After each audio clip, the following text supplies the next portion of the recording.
Hey everybody, hope you're doing well today. Monday, doing another video. This time we're going to do a video on the Mustang. I'll explain the situation to you and how to go about fixing it. A couple of weeks ago I was driving the car. It was a nice cool day. So me and my little one, we took the car out top down, riding around taking care of errands. And that night I realized I don't have brake lights. I've got tail lights, but no stop lights.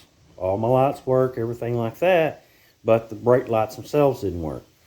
So I'll show you how I come to the conclusion of what the actual problem is and how to test it to be 100%. Anyway, first thing, of course, you want to check is you want to check your fuse box, which I've got all mine tore apart, everything like that, and I'll get down there and I'll show you. The fuse is going to be a 15 amp, and on these SN95, 96 like I've got, it's going to be fuse number 9, and I'll get down here and I'll show you. Alright, as you can see, I've got my fuse box apart. I've got everything taken out. The reason my fuse box is actually unbolted from the frame is because I was checking and testing wiring back here in the back as well. But the fuse that you're going to be looking for is going to be this one right here where my thumb's at. It's a 15 amp, number 9. It's got, those are the wires going into it. A red and white, a light green with a red stripe, and a black and looks like red or orange. Orange. Okay, so the wiring, I traced the wiring back up. It goes down here to a bulkhead connector. It also goes back up there to a switch. You can't really see it. Let's see if I can shed some light in there for you. You see the switch right there?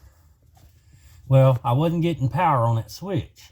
The problem was the connector on that switch was bad, so I went to the junkyard and got a new connector.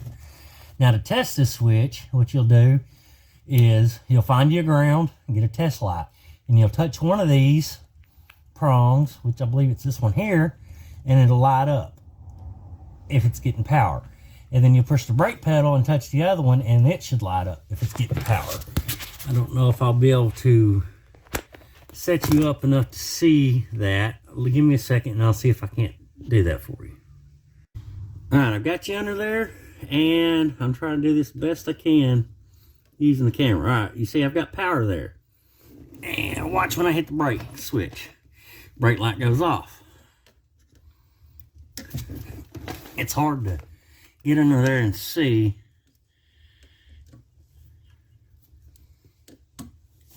Let me see.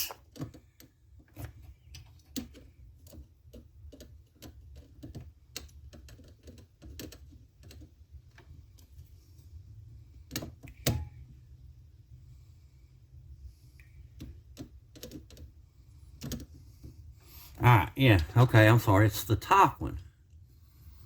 I don't know how well you might be able to see that. Let's see if I can get you zoomed in a little bit. You see the top prong right there, you tap it.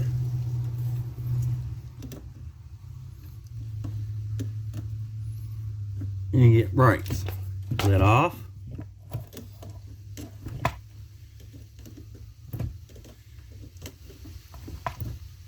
And then the bottom one, you press the brake and it goes on and off. Now the top one is constantly powered. The bottom one only comes on when you press the brake light or the brake pedal. So I replaced the switch because it had a broken connector inside. These will wear out. They'll get real bad loose. Let me zoom you out and I'll show you what I'm talking about. Keep them from falling over. You see how loose that is? That connector, they'll get loose and they won't make good contact in there. So I did all that. And that wire traces all the way back up to the multifunction switch, which is right here. Let me zoom you out, which is right here. And it goes to this harness right here. And this switch controls the brake lights, the windshield washers, high beam, low beam, flash, all that stuff. So give me just a second and I'll show you. So this is your multifunction switch. Controls windshield wipers, squirt nozzle, your high beam, low beam, flash your high beams, everything like that. You can hear it click.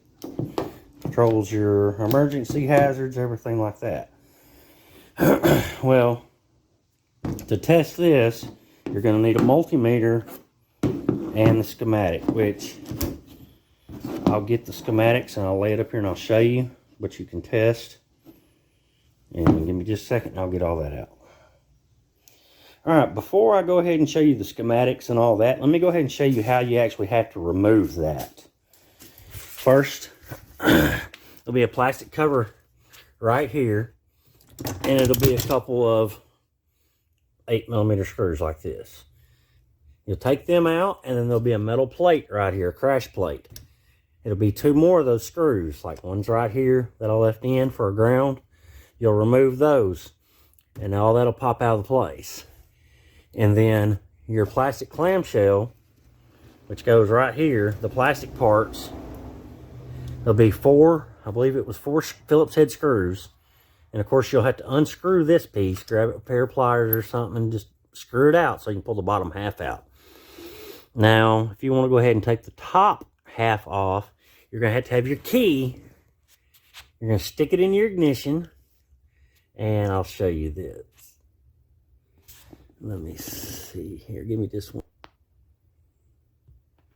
Okay, sorry about that. All right. What you're going to do is you're going to stick your key in the ignition right there where the switch goes.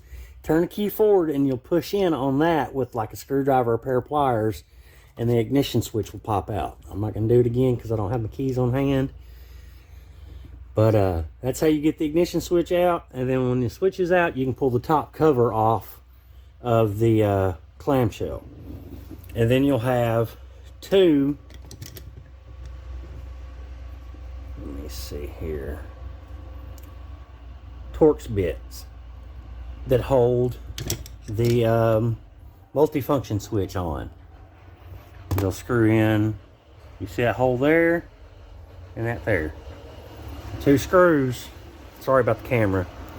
The screws will screw in there, and then it'll just pop off, and you just pop the plugs out the back.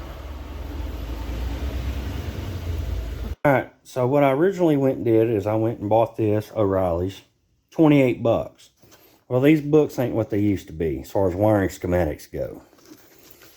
But it did give me somewhat of an idea of tracing the wires. And in this book, I used that one right there, which is page 1236 schematic. And it shows the brake light switch, everything like that. Well, that didn't really give me what I needed once I traced everything down. And I needed a schematic for this. And I found one online. It was 92 and up multifunction switch testing.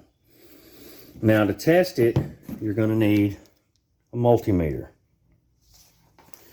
What you'll want to do is you'll want to set it over here to ohms and audio. And to test the brake function on this, the sheet says down here, stop lamp, you want to check 511 and 9, which 9 is going to be that one right there, and 511 is going to be that one right there. So that's going to be this peg right here. See if I can get some light on it. Give me 1 second, I'll see if I can get some light. Alright, it'll be 511 right there, which if you look down in there, some of them are labeled. And then there's 9, which is right there, the top left one. what you'll do is you'll put your meter on it, and I'll show you. I'll set you up on a tripod and you'll see. So give me a second and I'll get you that. All right, I'm gonna hit number 5, which is top left right here, or 511 rather, which is the second one right there. And then number 9, which will be this top left. And what you'll want when your meter, if it's got an audible tone that shows a closed circuit, which is what you want for this, is for it to close circuit, is you'll want to hear a beep. Anytime you make a closed circuit, you should hear your ohm meter beep. So let me see if I can get this where we can all see and hear. All right, I'm going number 511 and number 9. I'm not getting anything. You see my ohm meter's just jumping back and forth.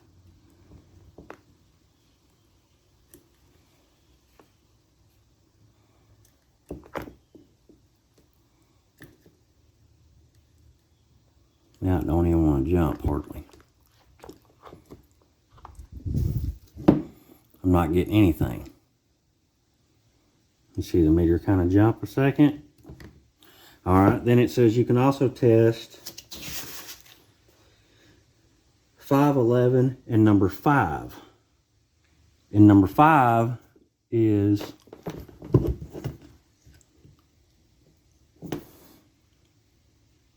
this one right down here at the bottom. So I'll get on number 5 and then back on 511 again, and nothing on the meter. And now I know my meter's good because we'll hit 511 and number 5, nothing jumps on the meter. Now just to test to make sure, what I did was dimmer and high beam, 15 and 12. That's what I was trying to do in the first place. 15, which is the top one here. And I'm getting an ohm reading right now on my meter. Let me move that up.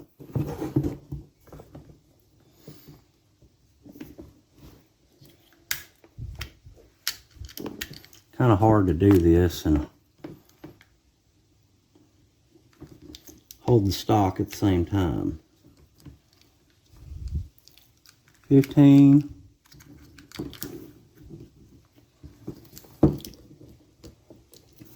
Okay, hang on.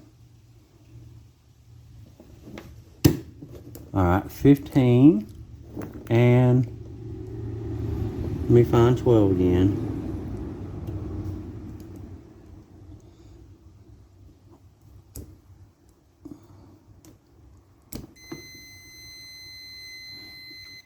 See, I've got it on 15 and 12. I'm just not making a good contact. That's how you test the circuit. Now, when I push the stick back, turn the high beam off, and I'll do 15 and 12 again, I get nothing. Pull the stick back again.